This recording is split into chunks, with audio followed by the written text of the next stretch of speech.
were all present in court before Justice Barasa. And the effect of the proceedings today, the net result is conservatory orders remain in place. Have actually been granted. Have actually been granted today, and they remain in place regardless of what may have been said by William Ruto in Parliament. You had some discussion about what was actually cancelled. All right, whatever was cancelled, those things need to be brought before the court, and therefore we remain seized and want to assure Kenyans that we are seized of this matter. And one of the things that in fact we want to do is to do a further affidavit by the petitioner and bring for record purposes and for purposes of taking what in law is called taking judicial notice of the indictment of Andani in the United States of America under the Foreign Corrupt Practices Act, so that this matter is also reflected in our domestic situation. So this Andani deal is not just about Kenya, it's the whole world. Because when he was indicted, media everywhere, Al Jazeera, BBC, everybody had Kenya brought on focus that this whole matter had to do with high-level corruption. And we are saying, as you heard Councillor Kibe argue, we don't want people to cancel things and then leave Kenyans with huge burdens, paying compensation where it was not necessary. So we want this matter gone into in greater detail to even get to know who was paid what. It is very important because under the indictment in the United States, the amounts were elaborated, $265 million, what was paid to Indian officials. We believe that a lot of money was paid to Kenyan officials here. They will not go away without us exposing them, so the country will get to know. We cannot deal with critical infrastructure like Jomo Kenyatta International Airport and have it, haphazardly handled. We're also saying, and we repeat, that we are not averse to foreign direct investment. In fact, we will come up with proposals on how best to modernize our international airport because it's in a very poor state. That's a fact.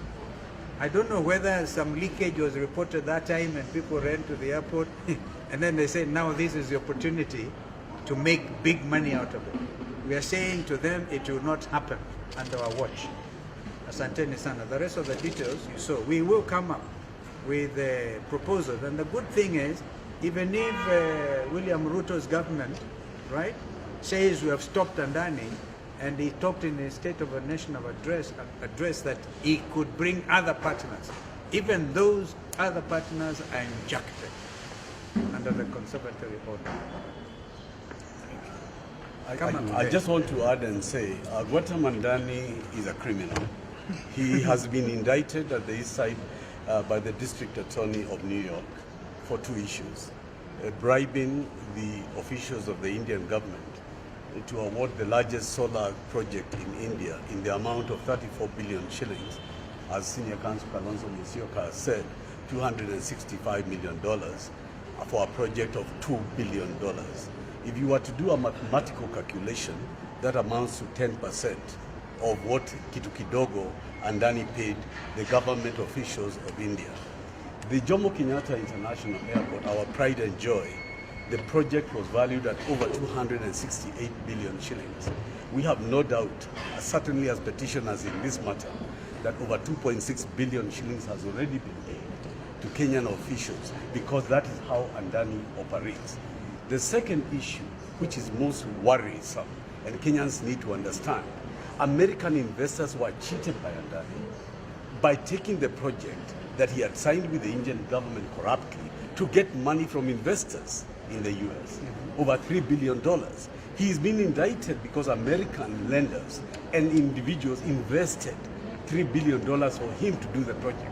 So Andani was signing the Jomo Kenyatta International Airport to take our title deed and our heritage, to mortgage it and take it abroad.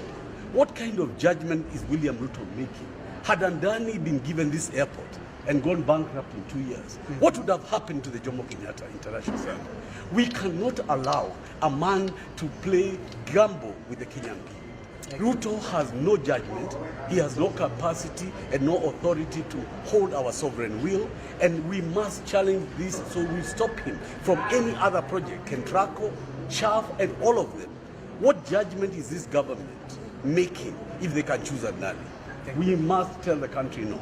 Thank you. I think just to thank the petitioner, our brother Tony Gashoka. It takes courage for a Kenyan to step forward as Tony Gashoka did, and as others have done, not just in JKIA, in the Ketraco case and the Shah case. We thank the Law Society as we speak, apart from the orders stopping JKIA being auctioned.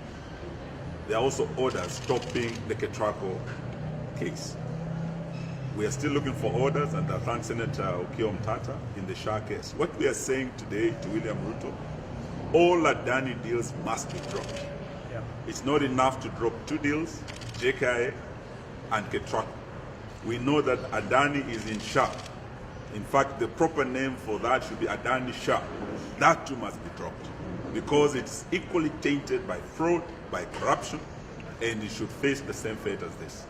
So let's thank all the Kenyans who have come out, Senator Onyonka and all those who raised Amenya, those who raised the real whistleblowers. The young man with 1 tooth who walked to JKIA akisema Ruto ameuzia airport yetu Muhindi.